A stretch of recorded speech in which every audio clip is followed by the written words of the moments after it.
अस्सलाम वालेकुम दोस्तों। आज जो हमारी क्लास है वो कुतुबुद्दीन के बाद में शासनकाल किसका रहा, गद्दी पर कौन बैठा, इस बारे में बात करेंगे। बहुत कम किताबों में कुतुबुद्दीन ऐबक के बाद में बताया गया है कि आराम शाह गद्दी पर बैठे थे। बहुत ज़्यादा किताबों में बताया गया है कि कुतुबुद्दीन ऐबक की मृत्यु के बाद इल्तुतमिश गद्दी पर बैठे थे, लेकिन ये सही नहीं है। कुतुबुद्दीन ऐबक की मृत्यु के बाद आराम शाह जो है गद्दी पर बैठे थे। इसका आज हम जो इतिहास रहा वो पढ़ेंगे, और आराम शाह का जो शासनकाल था वो कितना रहा वो भी हम पढ़ेंगे, और कब से कब तक रहा ये भी पढ़ेंगे। कैसा शासक था ये भी इसके बारे में पढ़ेंगे। तो दोस्तों, जो पिछली क्लासें जो हमारी हमने जो बनाई हैं उसमें आपका बहुत भारी मात्रा में प्यार रहा।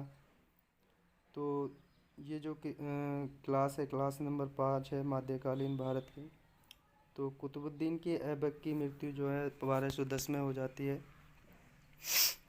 ये आपको पता ही होगा कि कुतुबुद्दीन ऐबक मोहम्मद गोरी का दास था। मोहम्मद गोरी ने जो भारत में आक्रमण किए थे, जितने हिस्सों पर मोहम्मद गोरी ने अपना राज किया था, उनको जो है वहाँ पर कुतुबुद्दीन ऐबक है, और बख्तियार खिलजी कुतुबुद्दीन ऐबक हैं, और यलदोज है, कुबाचा, इनको अपने अपने हिस्से का जो है राज का जो हिस्सा था वो तकसीम कर कर गौर चले गए थे। 1205 में एक जाट विद्रोह के कारण, जाट विद्रोह को दबाने के लिए मोहम्मद गोरी गजनवी से भारत आए थे, गौर से भारत आए थे।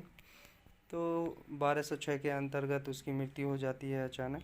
उसके बाद कुतुबुद्दीन ऐबक दिल्ली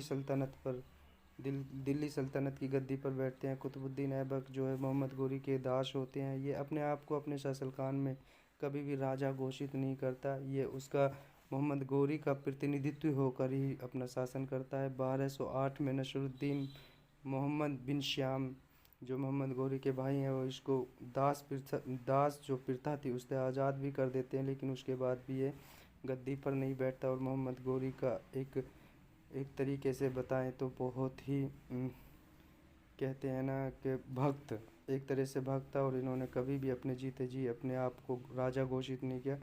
तो चौगान खेलते वक्त 1210 में इसकी मृत्यु हो जाती है घोड़े से गिरने के कारण। तो 1210 में इसके बाद जो है आराम शाह, ना तो इसका भाई था ना ही इसका बेटा था, क्योंकि कुतुबुद्दीन ऐबक तो खुद एक ग़ुलाम था, इसको तो गजनी बाज़ार से ख़रीदा था। तो इसका कोई भाई भी नहीं था आराम शाह, और ना ही इसका बेटा था आराम शाह। तो 1210 में मृत्यु के बाद में जब चारों तरफ अफरा तफरी हो गई कि भाई अब ग़ुलाम वंश जो है ये यहाँ ख़त्म हो जाएगा कुतुबुद्दीन ऐबक की मृत्यु के बाद, अब इसकी गद्दी पर कौन बैठा। जो तुर्क सरदारान थे तो उन्होंने, और फ़ौज में भी अफरा तफरी मच गई थी, तो उन्होंने शासनकाल को आगे बढ़ाने के लिए तो आराम शाह को 1210 में गद्दी के लिए नियुक्त किया और गद्दी पर बैठा। ये कुछ लायक शासक नहीं था। इससे बहुत सारे तुर्कमान जो सरदार थे वो नाराज़ भी थे। तो इसका शासनकाल कुछ ज़्यादा नहीं रहा था, करीब 8 महीने इसका शासनकाल रहा था, 1210 से 1211 तक।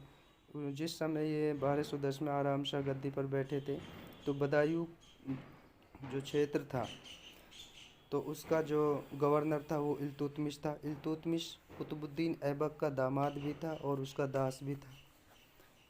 तो जो तुर्क सरदारान आराम शाह से खुश नहीं थे कि वो गद्दी पर बैठे, उन्होंने इल्तुतमिश को एक कहें तो एक पत्र लिखा और कहा कि आराम शाह जो है योग्य शासक नहीं है, उसे हटाकर आप गद्दी पर बैठे। तो 1211 ईस्वी में करीब 8 महीने के बाद आराम शाह की मृत्यु हो जाती है। इतिहासकार तो कहते हैं कि इल्तुतमिश ने उसकी मृत्यु करी थी, उसको कत्ल कर कर खुद गद्दी पर बैठे थे। बाकी एक काल्पनिक कहानियाँ हैं, इतिहास जो है शायद और कल्पनाओं पर चलता है। तो 1211 में आराम शाह की मृत्यु के बाद जो है गद्दी पर बैठते हैं इल्तुतमिश, जो कुतुबुद्दीन ऐबक के ग़ुलाम थे। और ग़ुलामों का जो ग़ुलाम कहा जाता है वो इल्तुतमिश को ही कहा जाता है। एक इतिहासकार हैं जिसने एक रचना करी है मिन्हाज उस सिराज, का कहना था कि आराम शाह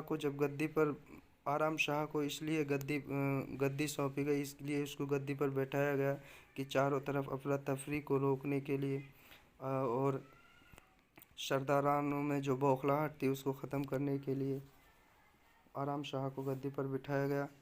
तो 1211 में उसकी मृत्यु के बाद जो बदायूं के गवर्नर थे इल्तुतमिश को गद्दी पर बिठाया जाता है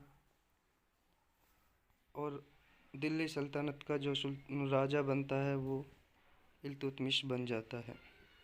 अब हम यहाँ से आगे पढ़ेंगे इल्तुतमिश यानी ग़ुलामों का ग़ुलाम। इसने क्या काम करे, इसने निर्माण क्या कराया, जनता के हित में कैसा शासक था, इसकी औलाद कौन कौन सी थी और इसने नई प्रणाली क्या चलाई, इसके बारे में हम आगे पढ़ेंगे। तो शुरू करते हैं अब इल्तुतमिश के बारे में। तो इल्तुतमिश का जो शासनकाल है 1211 टू 1236 तक रहा। ये राजा बनने से पहले बदायूं का गवर्नर था। तो बदायूं जो तुर्क सरदारान थे इसको पत्र लिखते हैं कि आप आएँ और दिल्ली सल्तनत को संभालें क्योंकि ये बर्बाद हो जाएगी। आराम शाह इतने लायक जो है कि योग्य शासक नहीं है। तो ये बदायूं से आते हैं और एक युद्ध होता है। इतिहासकार कहते हैं कि युद्ध होता है और इल्तुतमिश आराम शाह की मृत्यु करके खुद गद्दी पर बैठ जाते हैं। उससे पहले राजा बनने से पहले भी ये ग्वालियर को जीतता है। तो 1211 में ये दिल्ली सल्तनत का राजा बन जाता है इल्तुतमिश, क्योंकि ये कुतुबुद्दीन ऐबक का दामाद भी होता है। तो राजा बनने के बाद जो इसने निर्माण कराए थे, निर्माण में एक है कि इसने दिल्ली में सबसे पहले मस्जिद जो बनवाई थी वो कुतुबुद्दीन ऐबक ने भारत में बनवाई थी। दिल्ली में सबसे पहले, यानी दिल्ली में नहीं बल्कि भारत में सबसे पहले जो मदरसे का निर्माण कराया था वो इल्तुतमिश ने करवाया था, दीनी इस्लामिक मदरसे का। और पहले कुतुबुद्दीन ऐबक के शासनकाल में राजधानी लाहौर हुआ करती थी। इन्होंने राजधानी को बदल कर दिल्ली बना दिया। और जहाँ का ये गवर्नर हुआ करता था बदायूं में हौज एक ख़ास शामशी नामक इमारत बनवाई।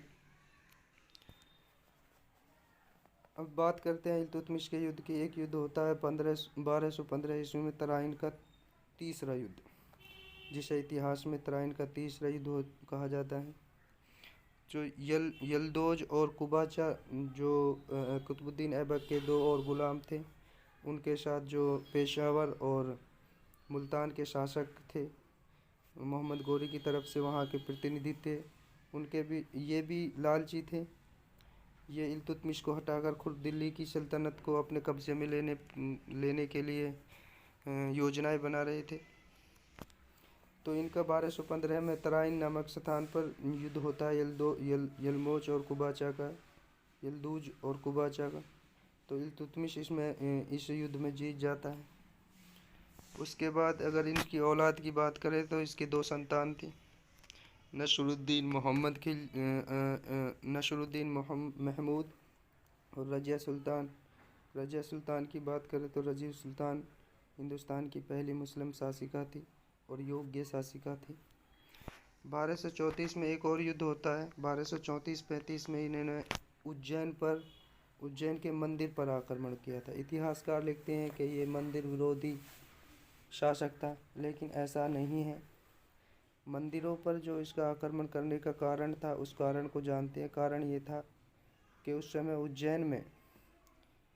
उज्जैन के रास्ते से जो तिजारती काफ़िले आया करते थे इल्तुतमिश के शासनकाल में, उज्जैन के रास्ते से जो तिजारती काफ़िले आया करते थे तो उनको उज्जैन नामक स्थान पर गुंडे लूट लिया करते थे, डाकुआं लूट लिया करते थे और वो डाकू मंदिरों में छुप जाया करते थे। इल्तुतमिश को जब ये खबर मिलती है तो वो उस मंदिर पर जहाँ पर डाकू छिपे होते हैं वहाँ पर आक्रमण करता है, ना कि मंदिरों पर। लेकिन इतिहासकारों ने लिखा है कि उन्होंने उज्जैन के मंदिर पर आक्रमण किया था, तो हमें यही मानना होगा, लेकिन यह ऐसा सही नहीं है। उसके बाद उस आक्रमण के बाद 1236 में इसकी मृत्यु हो जाती है। 1236 में मृत्यु हो जाने के बाद दिल्ली की गद्दी पर पहली मुस्लिम शासिका इल्तुतमिश की बेटी रजिया सुल्तान शासिका बन जाती है। तो आज के लिए इतना ही। उम्मीद करता हूँ आपको ये बहुत अच्छे से समझ में आ गया होगा। कुतुबुद्दीन ऐबक के बाद आराम शाह जो बैठे थे गद्दी पर, और आराम शाह का जो शासनकाल था मात्र 8 महीने रहा था। ये कोई खास योग्य शासक नहीं थे। उसके बाद इल्तुतमिश बनते हैं। इल्तुतमिश तराइन का युद्ध लड़ते हैं। उसकी 2 संतान होती है, नसरुद्दीन महमूद रजिया सुल्तान। उसके बाद उसकी मृत्यु हो जाती है 1236 ईस्वी में। उसके बाद रजिया सुल्तान जो है शासिका बनती है। तो आज के लिए इतना ही काफ़ी है। थैंक यू दोस्तों, मिलते हैं अगली क्लास में। अस्सलाम वालेकुम।